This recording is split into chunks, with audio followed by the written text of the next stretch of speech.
Welcome, and you're listening to Navigate, a podcast designed to help leaders like you take some of the guesswork out of transition.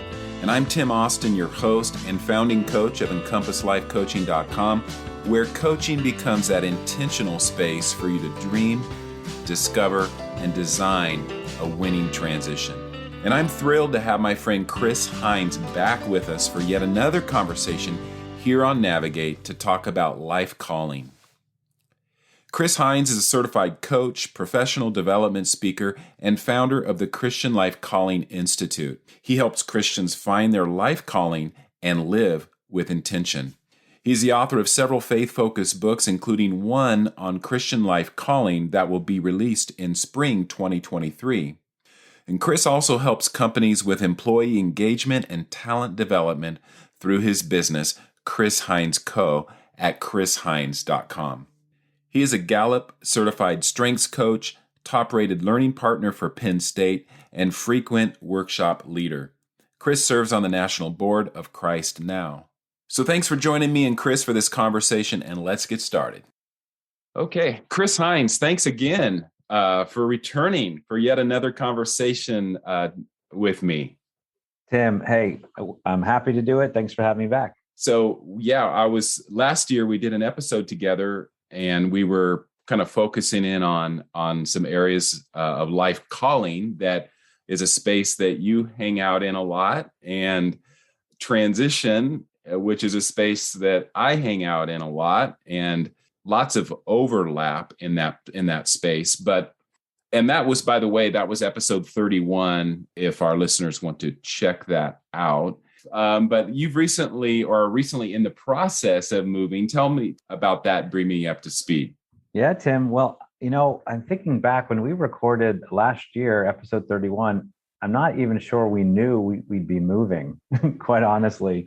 Right now, I'm in a hotel room.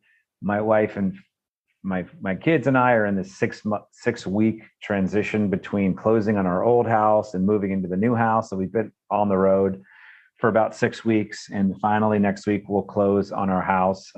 We decided to move from Pennsylvania, central PA, which is my hometown, kind of where I grew up, to Charlottesville, Virginia.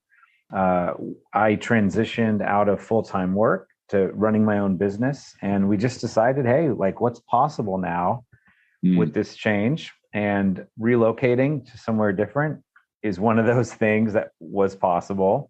And we've heard really great things about Charlottesville over the years. And so we decided to move. So pretty soon we'll be finally moving into that new home here. But it has been a journey to get here. I'm sure it has. Because you were pretty rooted and established there where you were before, right? You'd been there quite a while. I grew up there and I worked for our family business. I left the family business last year to pursue my own, kind of build more of my own business up. I'd been doing it kind of on the side, but decided to go kind of full in with it. And so I left the family business, which was a big step, and now left our family hometown as well. Wow. Yeah. Lots of change for you guys. How are your kids doing with all the transition? Yeah, good question. Well, we have 3 kids. We have a 19-year-old daughter. She's going to college in the fall. So the move doesn't affect her that much. I mean, It affects her on breaks because she won't be on the hometown anymore on breaks, but she's going to college, Culinary Institute of America, into the food business in upstate New York. So she's kind of ambivalent a bit about it. Then we have a 15-year-old and a 12-year-old. So they're mixed. They're excited for new opportunities, but also kind of sad about changing friendships and changing settings. But there's a lot that Charlottesville and their new school is going to offer them. But they haven't really made a big move before. Yeah. So they're both kind of unsure. They're both boys, kind of unsure how that will be. Yeah. But I think they will make friends quickly.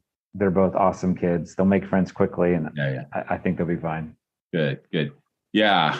Well, we moved a lot, and our kids have been in tow with us, all those years. And so it's a challenge to move with kids. And that's why I asked, but I'm glad they're doing well. And you're on this new adventure with your family and going to a new place. That's exciting. And it's nice that you have the freedom and the flexibility to be able to do that in this season where, now that you've started your own work and your own business and can work well from a hotel room, right? Right. Wherever you need to. Wouldn't want to do it full time, but no. It's nice here and there. That's right. Hey, well, when we had in our last conversation talking about calling and life purpose, life calling, and you said something in that conversation that really stood out to me, and I want to highlight again. You said our calling is given to us, but we want to create a life to support it. So that was then. This is now. Bring me up to speed. What have you been doing to create a life to support your calling, Chris? Because you have, like you said, you left the family business, and all of this has been happening in your life. What have you been doing? What have you been doing to create a life to support your calling? Yeah, good question, Tim.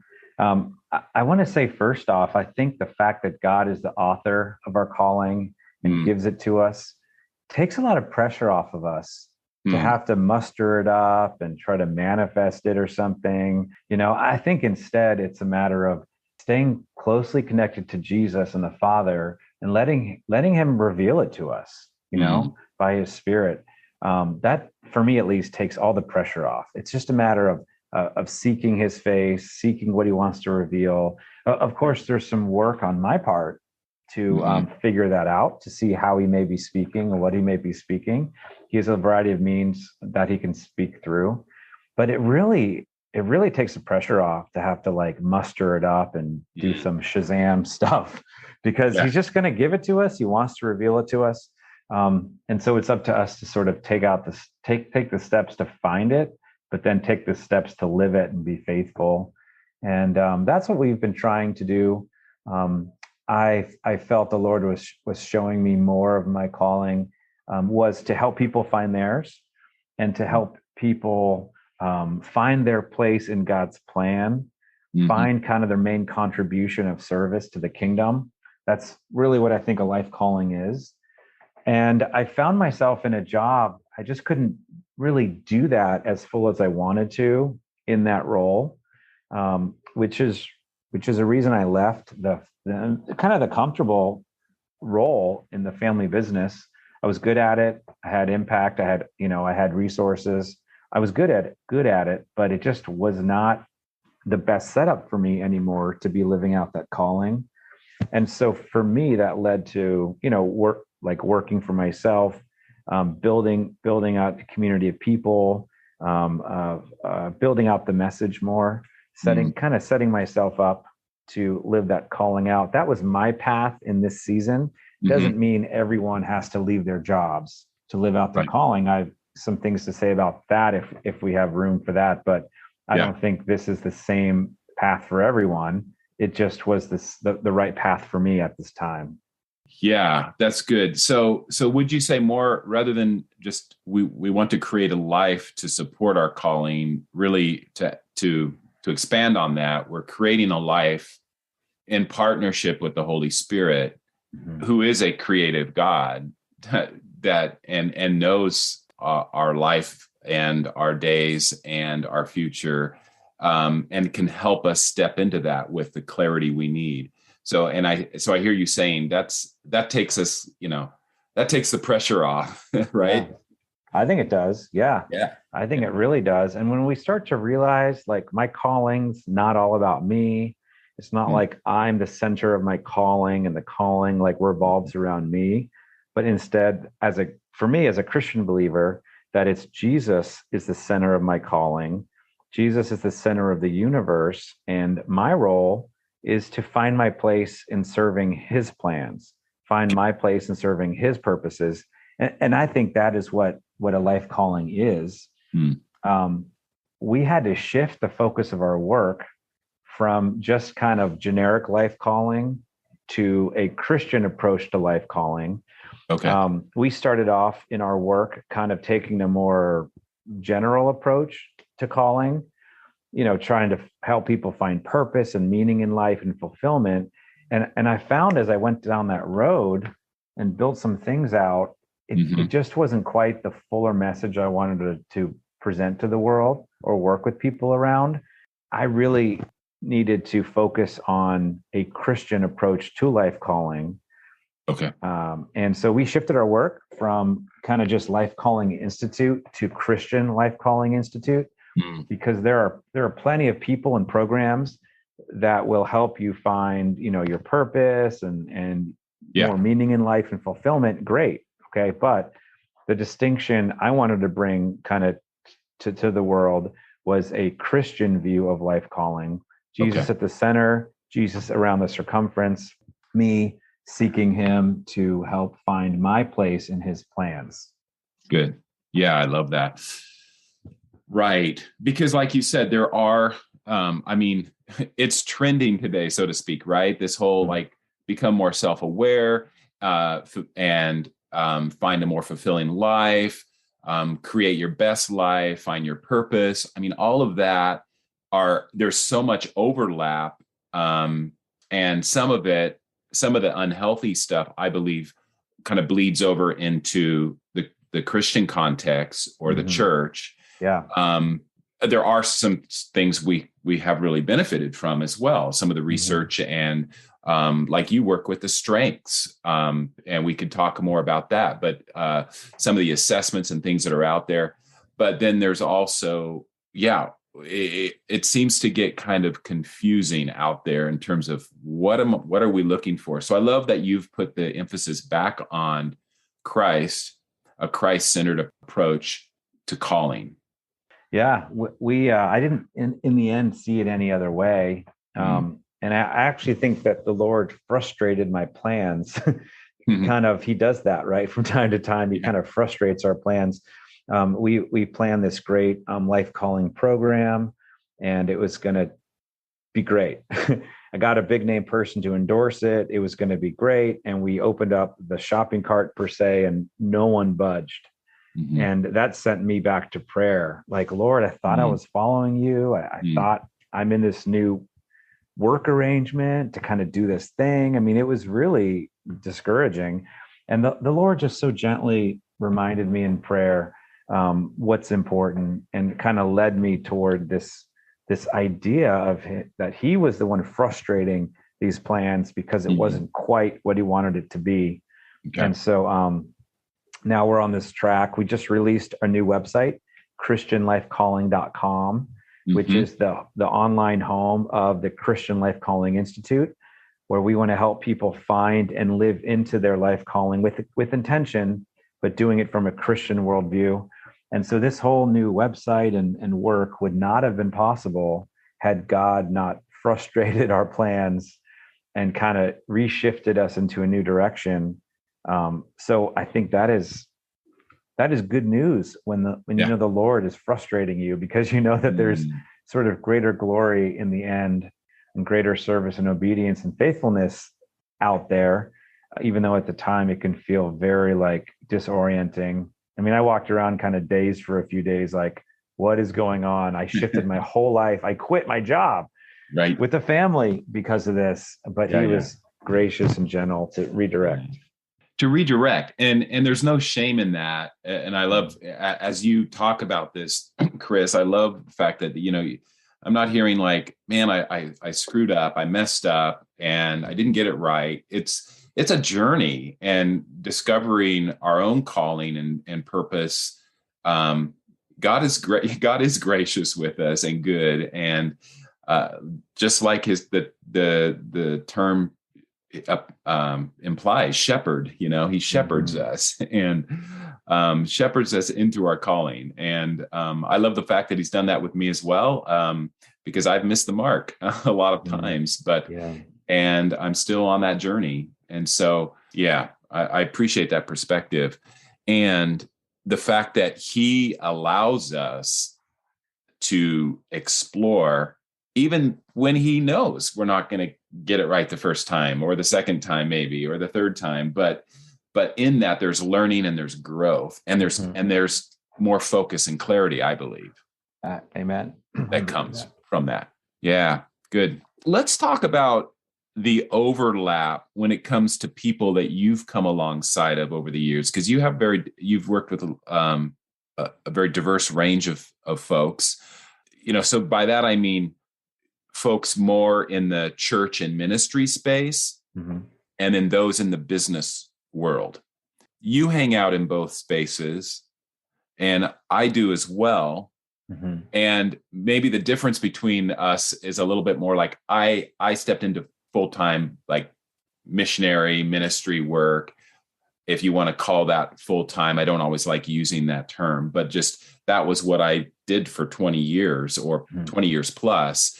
And I dabbled in business, got involved in small business startups even when I was overseas as a way to advance God's kingdom, through business, and to help people support themselves and their families through business. So that was more of a thing that I did, I guess you could say, on the side.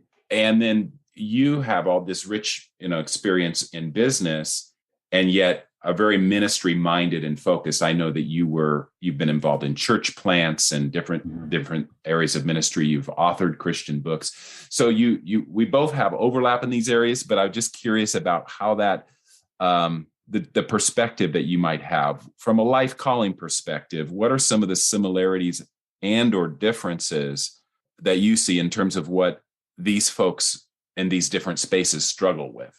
Yeah, that's a great question, Tim. And that's true. I hadn't thought of that before, the kind of the commonality you and I have in terms of kind of working and walking in both kind of contexts. So that's cool. And we met because I was wanting to have some clarity and help around a Christian ministry I had started and was working in the professional workspace, marketplace, but had these passions for ministry.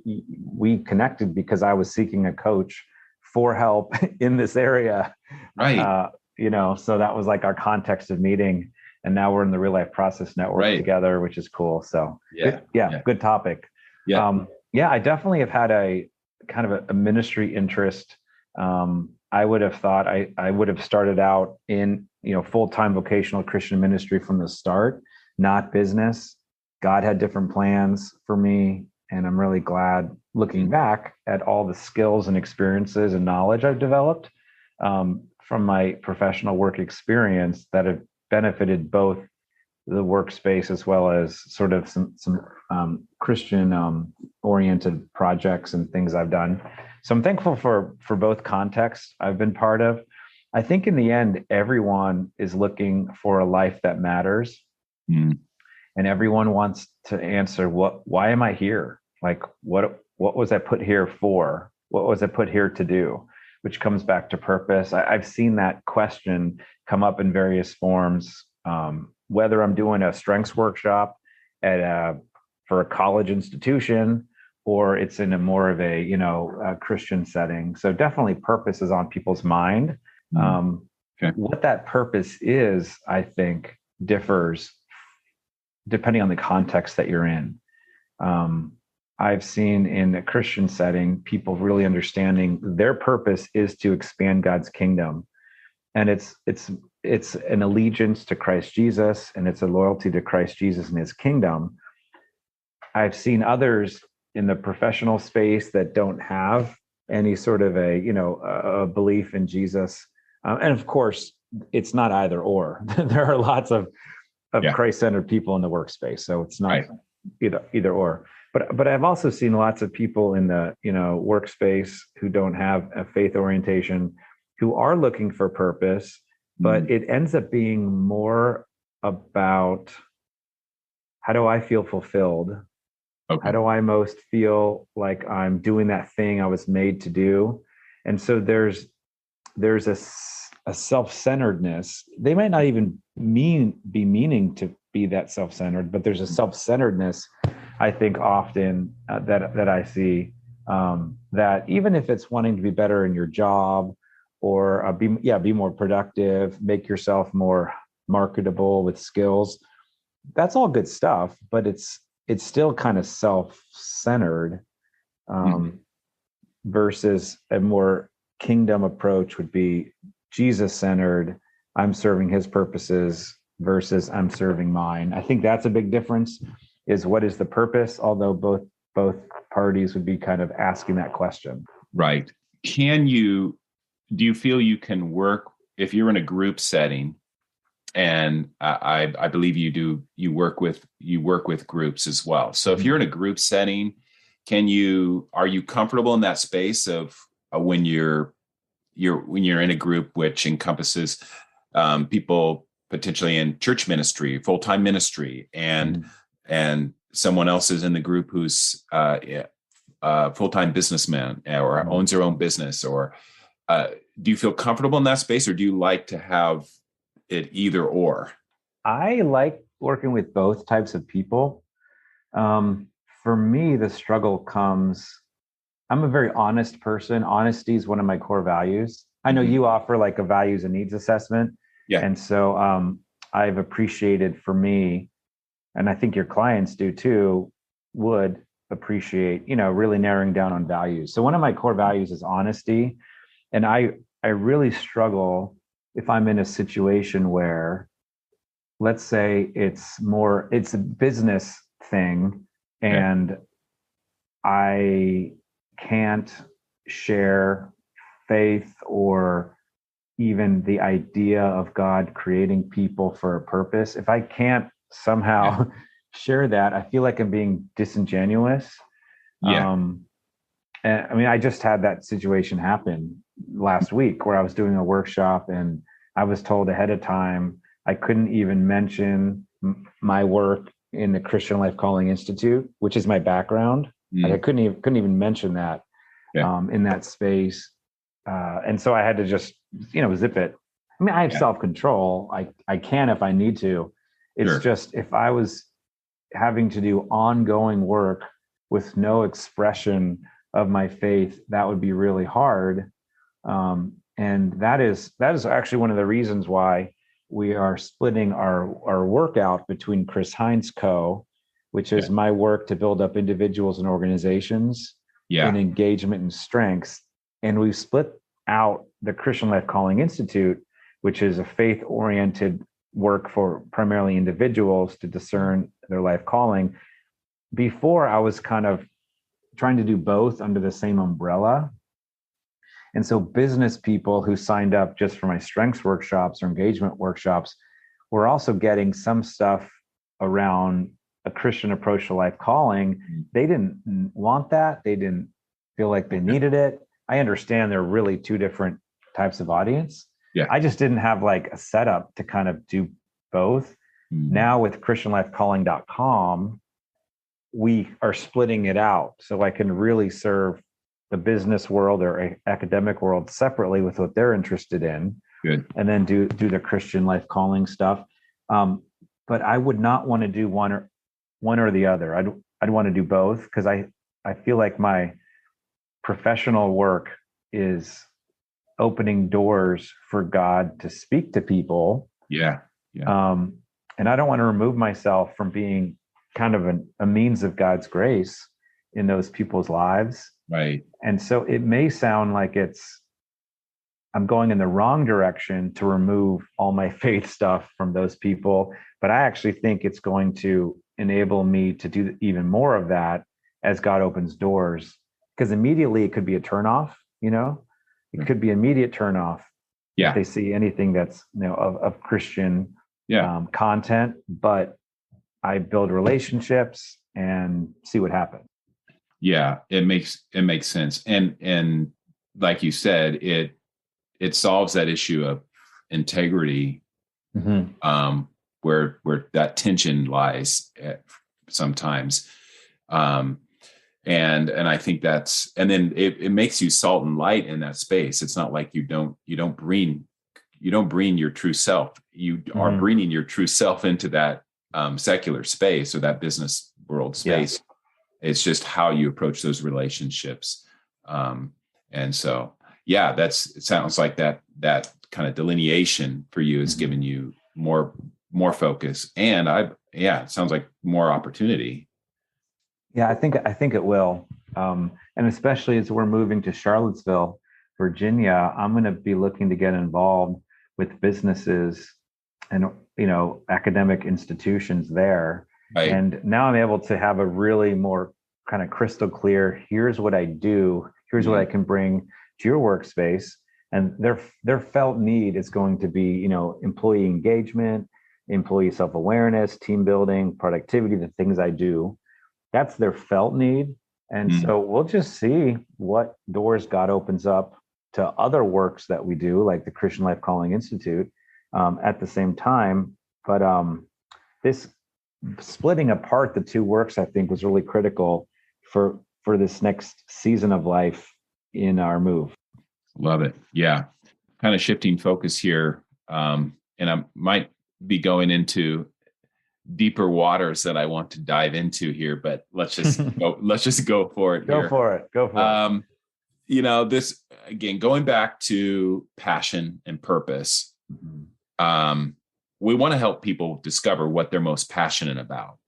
And whether it's in the Christian context, the church context, or out in the business world, people are interested or on a journey to discover. A lot of people are what their passions are, what they're most passionate about. So that's a self-awareness question.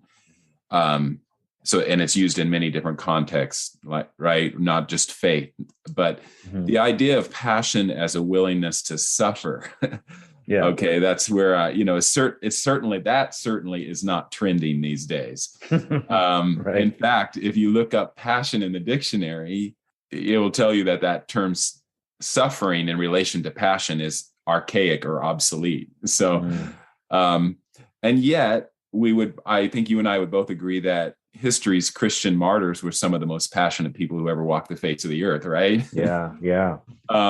So if passion can be a clue, or if it is a clue, I believe we both agree that passion in some form is a clue to life calling. Can suffering be a clue as well? Certainly. Yeah. I love that you, Tim, are drawing a connection between passion and suffering. That's every Easter, our family watches the Passion of the Christ movie. It's a horrible movie to watch. It's so painful to watch what Jesus went through. But there's a reason why that whole experience is called the Passion, because of Christ's suffering, for which he loved, obeying the Father's will and loving us. So definitely we need to tie in passion with suffering. And I think suffering can be a clue to life calling. When we give up too easily because something starts to get hard, there's a clue there that maybe we don't care as deeply about that thing as we thought we did. But when we really do get uncomfortable and suffer for some cause, some belief, I think that's perhaps a clue, could be a clue to our calling. I have a good friend who was raised in the Philippines, in the slums of the Philippines, and when he was an early teenager, was abandoned by his parents to live on the street. So he found himself homeless, living on the street in the slums of Manila, until this family brought him in, kind of adopted him unofficially, gave him a home, gave him schooling. He went pretty far in education. And to be formally educated is a huge accomplishment coming from the slums of Manila. It opened up a lot of new opportunities for him. You know what he decided to do with that education and that, new status? He decided to live back in the slums of Manila in the Philippines and love and serve the people who lived in the slums there. Yeah. He welcomed a further suffering and inconvenience for the sake of people he loved. That, to me, is passion. That's true passion, because it brings on suffering. And so I think we need to pay attention to the types of things we're willing to suffer for. You know, what are we willing to be uncomfortable for, inconvenienced for? It's not everything by any means, but there are some things where we'll willingly welcome suffering, and those may be huge clues to our calling. Good. Yeah. So that question, what would I keep doing, or what would I do even if it meant to suffer, is a valid question in the pursuit of life calling discovery. Definitely. We need to pay attention to our pain, our personal pain, when we feel incited by the pains of others. Not everyone is incited by the pains of others in the same ways, but we have to pay attention when we are. Yeah, I really think those are clues to maybe God's further work in us, or God's further work through us. Certainly, yeah. There's this, we were hiking in Utah last week because my wife and I, the kids were at camp. And so Colette and I went to Utah, Park City, doing a lot of hiking. And there were some really steep, difficult hikes that we did. It was very hot, so there was, it was willingly suffering, but we still were uncomfortable at times. And but then we get to the top and the views are extraordinary. The wildflowers are amazing and colorful. You're just so glad you're there. And this phrase then was kind of in my spirit: if there's no story, there's no glory. If there's no story, there's no glory. And I was thinking about how, these hikes are a bit uncomfortable, painful even, but you get to the top, and as a result of that pain and kind of suffering or journey, you're at the top, and there's this huge glory up there. Yeah. And so I think for all of us, we need to pay attention to the pain and the suffering of our stories and of others that we feel drawn into, because therein is where the glory lies. That's good. Good. Love that illustration. I think nowadays, especially here in the West, I think, just to turn that around, people are suffering in comfort, so to speak. In other words, all the externals point to a great life, money, possessions, security, but people are really suffering in their comfort. They're dissatisfied. And I really think that what you do, Chris, in this whole area of helping people journey to this discovery of life calling, can bring the clarity that these folks need as well, that there's more to life than just this. And that's why they're dissatisfied. They haven't discovered that yet. They haven't started that journey, or they haven't, somewhere along the line, they may have, gotten off the path to that journey. So I think there's a lot of people who have been in roles vocationally, that have never really taken the time to consider that calling aspect of their journey, and therefore are suffering in their comfort. That's a good phrase. It's easy. Remaining in the status quo is easy. It takes disruption, even a little violence, right, to get us out of our current state.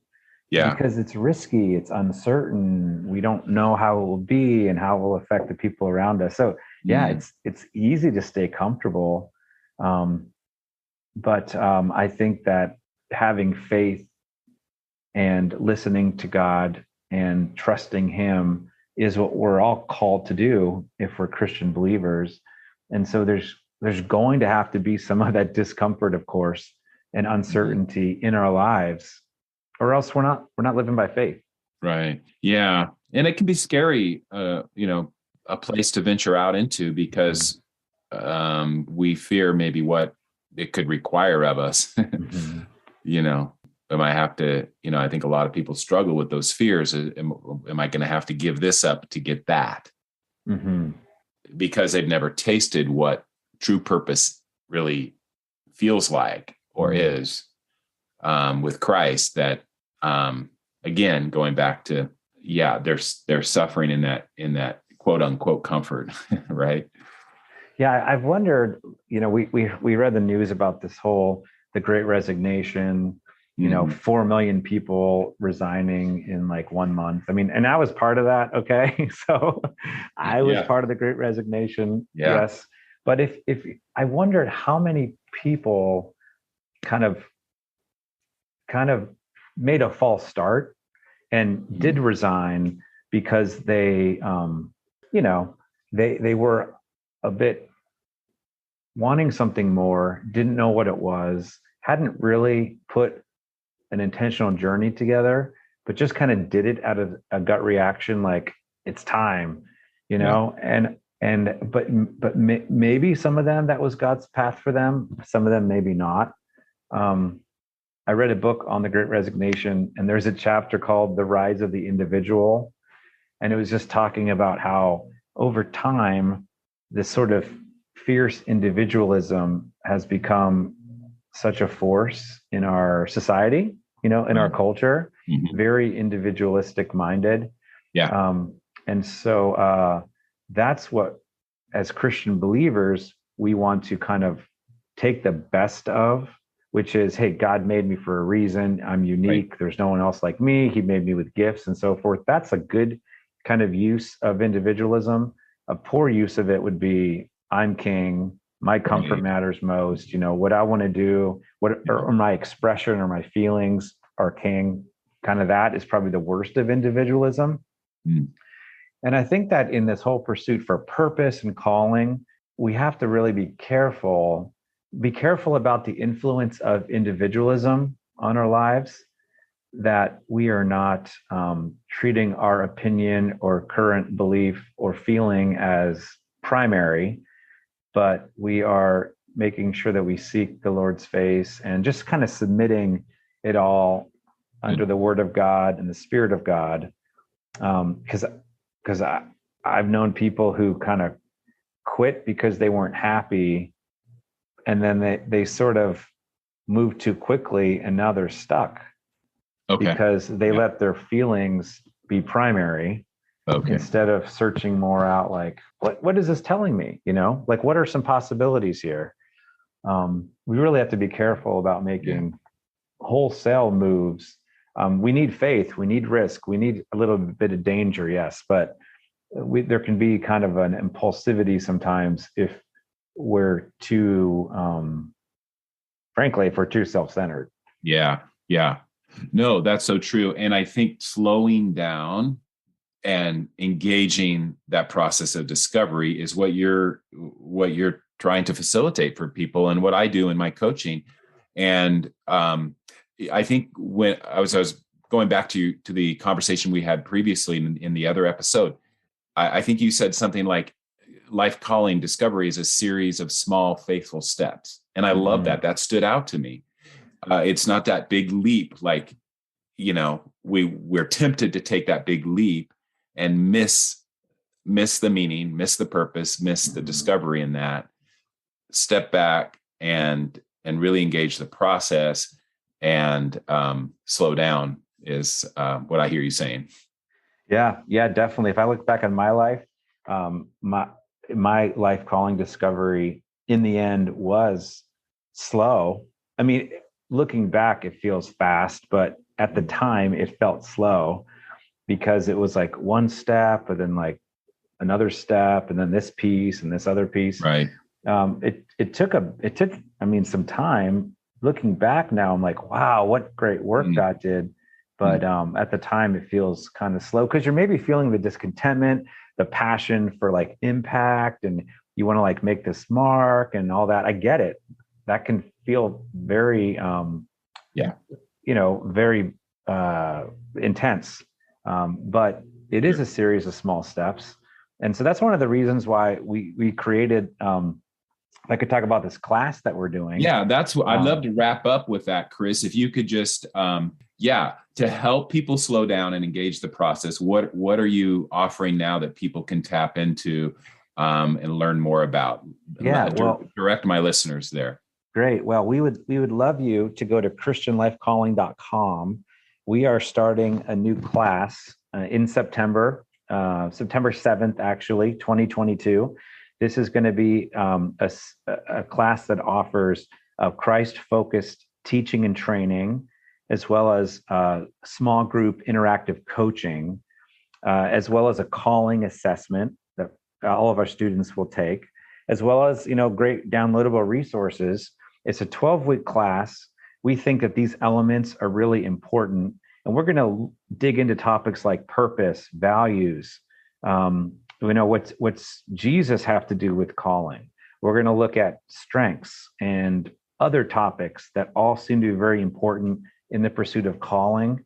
The idea is that after these 12 weeks of small group coaching, training, this calling assessment and so forth, all these things we're pouring into it, you will have written what we're calling a life calling statement, which is a concise statement comprised of your purpose, the activities you'll do to pursue that purpose, the benefactors, who's going to actually be the beneficiaries of your calling, kind of your audience or your people, and then what's the impact it's going to have on them.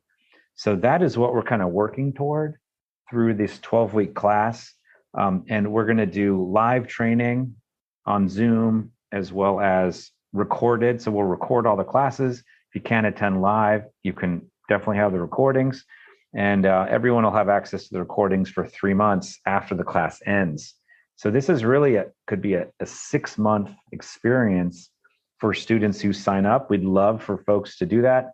We have great coaches on hand to help coach the class. And all of this information can be obtained at christianlifecalling.com. Awesome. Great. Well, and I will put all the links that you provided me. I'll put that all in the show notes so our listeners can have a way to look that up and be directed to your website. Really love that. Love what you're offering. Love this new initiative, Chris, and just how I believe it's going to really help people discover purpose and their calling, and as a result, live a more purposeful, fulfilled lives around that. And I love the fact that you're bringing that all into a statement. That's intriguing for me. So I really want to encourage my listeners to check that out. And again, thanks, Chris, for joining me for this conversation today. We'll have to do it again.